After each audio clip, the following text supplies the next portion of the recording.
Hello Scorpio, welcome to your reading. My name is Maria and this is a tarot reading for you if you have Scorpio anywhere in your chart, if you're a cross watcher, or if something else drew you here and if the story rings true, then it was meant for you as well. Scorpio, your reading starts out with you saying, I'm not gonna make it easy on you. And this is, I feel, could be your message to someone in particular who is sort of vying for your attention, or who's courting you, or wants to be in maybe a business partnership with you, or even just be in your life in any kind of way.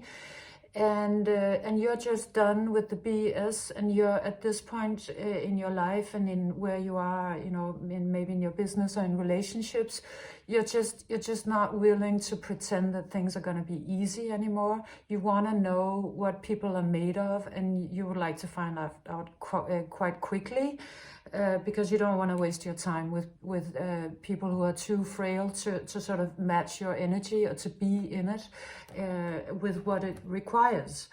And you come out with the Woodwives and the Vanishing Mirror as your first two cards. And these are telling me a story about you being, you know, just with your nature, with everything that you are, incredibly naturally seductive, because you have, you know, people see you and they just see this mystery of sort of the dark forest and this elven, is that what it's called, elfin sort of energy, and it's just it's incredibly enticing, compelling, enchanting, but it's also of course kind of elusive, and it also takes you into the dark forest. So what you've learned and what you know is that people actually have to be able to handle that. They have to be able to step into that dark forest and to go through it, because otherwise they're not worthy of your energy. And a lot of people are probably very seduced by what they see at first, but when it comes to it, they don't have the strength or courage to actually follow through, to actually go all the way into the dark forest with you. And you know, that's what it takes to get to be with Scorpio, you know, in any kind of way that we're talking about, any kind of sort of partnership, I think mostly. And it's just that you're not trying to be coy at all. Like you would never, like you wouldn't stoop to that. It's just that you're not readily available to anybody. People have to be made of a certain, you know, they have to have a certain, you know, something, I don't know what the word is, but you know, just power and courage and such, to have, you know, to match you in any kind of meaningful way. And you also come out with this Vanishing mirror, and this has a message about you mirroring others. You know, Scorpio being actually one of the signs that is, you know, that takes most of the projections from other people. So a lot of people have a lot of projections on you of all kinds, and you're really probably tired of that at this point, and you don't want to be their mirror in that way, except, you know, you are, but you don't want to be, you know, you're not here for their vanity. You know, you're here from the depth of sort of Pluto, of the transformational death, rebirth energy. So if they're gonna look into your mirror, they have to be ready to sort of dissolve. They have to be ready to see something that will change them forever, and that will in a way be a death and rebirth.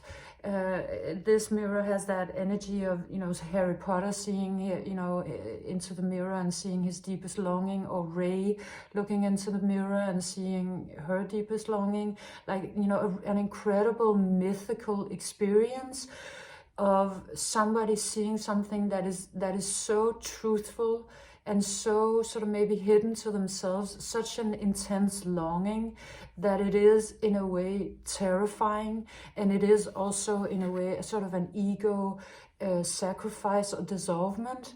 And that's just what it takes. You know, that's what it takes to deal with you, and that's what you are. And I think at this point in life you've realized, yeah, this is just what I am. I'm not gonna, you know, apologize for it, because it's beautiful and powerful, but it is, of course, not for the faint at heart. It's for somebody who's able to look at themselves in the mirror and see that dissolve before their very eyes. And the reason why you are this is because you have an incredible amount of light. These next couple of cards are in Danish. This says light. So, you know, light being the power of the divine. And also, you know, an incredible amount of powerfulness and magic. This looks like hands that are just, you know, that can actually, you know, apropos Harry Potter, sort of throw a spell, you know, in a great way, and create things with your magic in the world.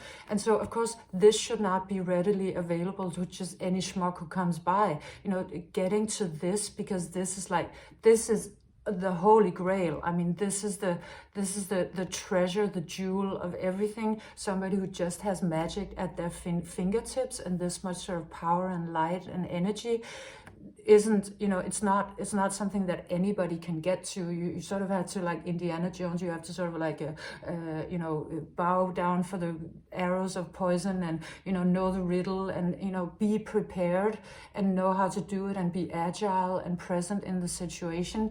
You know, you can't just show up and think that you're going to get all of this glory, you know, without being prepared, or, you know, having what it takes. So you know, this is what you bring to the table. And you also, what you bring, you know, once let's say somebody sort of passes through, you know, the trials that it takes to get to this incredible light of yours, then there's an enormous amount of sort of peace and wellness in being with you. You come out with the home and the treat yourself card, and it's so beautiful, luxurious, good feeling. Like, this is actual good feeling. This is not like, I'm just gonna put cucumbers on my eyes and forget about, you know, the voice inside of me that's telling me that I'm not living like I should. No, I mean, this is like the real deal. This is actual peace, actual good feeling, like just, you know, being in a state of just bliss, which of course you could only get to by going through the dark forest and looking into the mirror and removing what isn't truthful. So if somebody, and for those who do that, who are actually able to and have the courage and the strength to you know, to show up for this, they'll get not only your incredible light and magic, that they'll get, you know, this comes out as a privilege of a lifetime, to be in a state of being like feeling really home, really safe, really luxurious, like, you know, just feeling so good. And I can feel it in my body. It's like, you know, really good feeling, not just chasing pleasure and then, you know, replacing all of your anxiety, you know, as best you can with that. No, this is a real deal. This is what everybody would want. And so what you expect the other one to show up with, you know, in a partnership or in any kind of sort of relationship with you, is that they show up with generosity, because, you know, you are the light. So, you know, bare minimum is that they turn on their candle, and then they give and give and give, because you're the light, you know, and becoming you, being you, has cost everything. You know, that, because that's how you get to this much light and magic. So, you know, of course, the other one has to show up, you know, doing their very best to match it.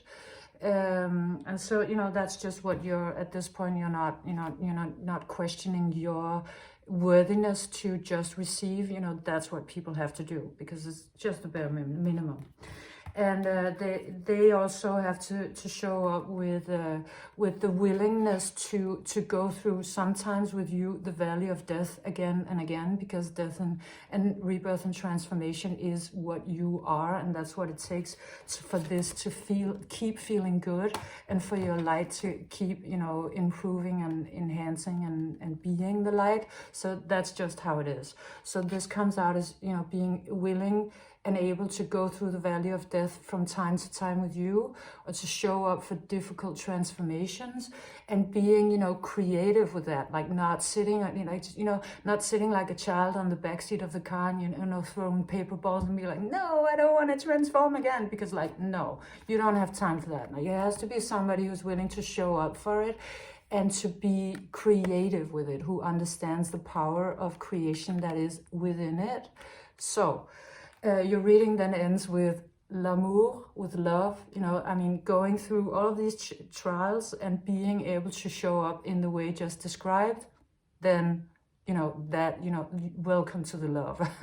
Like, then your heart can open, and then there's room in your life for that person, or for those few who are able and willing to take that journey with you. And this reading incredibly reminds me of a Libra reading I did a while ago, and it was so scorpionic, I couldn't believe it, and I kept asking the cards, are you sure this is for Libra, because it's so scorpionic, like I never had a reading that was this scorpionic, why is this for Libra? And the cards were like, no, it is, you know, that's what it is.